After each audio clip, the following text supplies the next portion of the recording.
அண்ணா வணக்கங்கண்ணா. வணக்கண்ணா. இது என்ன வகை தீவனத்தை சேர்ந்தது? இது வந்து இது ஒரு புல்வகை தீவனம் தான். இது வந்து இந்த புல்வகை தீவனம் வந்து பார்த்தீங்கன்னா நம்ம ரோடு கிராஸ்னு சொல்லுவாங்க. Road cross, roaders cross. இது வந்து இன்டர்நேஷ்னல் ப்ராடக்ட்டு. நம்ம வெளிநாட்டிலலாம் பார்த்தீங்கன்னா இந்த பிள்ளை தான் வந்து 100 ஏக்கர் 200 ஏக்கர்னு போட்டு அறுத்து சுற்றி காய்ச்சி போகிறாங்க. நம்ம ஊரில் வைக்கோல் இருக்கு இல்லையா, அதேமாதிரி கல்ஃப் கண்ட்ரிஸ்லாம் வைக்கோல் கிடையாது அங்கெல்லாம். அவங்க இதுதான் வைக்கோல். இந்த புல்லை வந்து அறுத்து காய போட்டு வைக்கோல் மாதிரி யூஸ் பண்ணுறாங்க. ரோடு கிராஸ் இது வந்து பச்சையாக போடலாம்.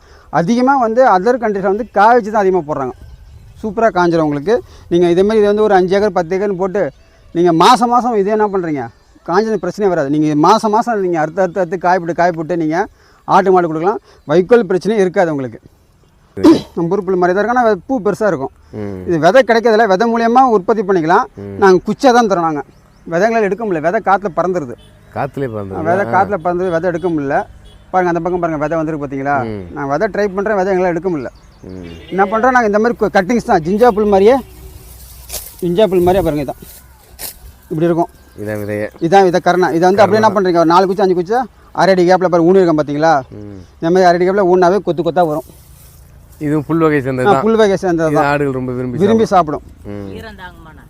ஈரம் தாங்கி வரும். வறட்சியில் வருங்களா? சில பேர் கேட்பாங்க ரோடு கிராஸ் போடுறதா ஜிஞ்சா போதானுங்களேன். ரோடு கிராஸ் அறுத்து ஜிஞ்சா போட்டுன்னு வச்சுக்கலாம். முதல்ல ஜிஞ்சா தான் முதல்ல சாப்பிடும். அப்போ தான் ரோடு கிராஸை வைக்கும்.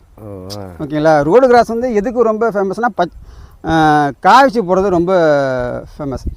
அதிக விளைச்சல் வரும்போது அதிக மகசூல் வரும்போது காய்ச்சி போட்டுக்கலாம். உங்களுக்கு வைக்கோல் பிரச்சனை வராது. அறுக்கிறது ரொம்ப ஈஸி. பாருங்க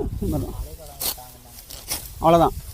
மழை காலத்தில் தண்ணி அதிகமாக தண்ணியில் தாங்கி வராது. இந்த புல்லாம் வறட்சி அதிகமாக தாங்கி வரும். பாருங்க எப்படி இருக்கு பாருங்க. வறட்சி தான் அதிகமாக தாங்கும். அவ்வளோதான்.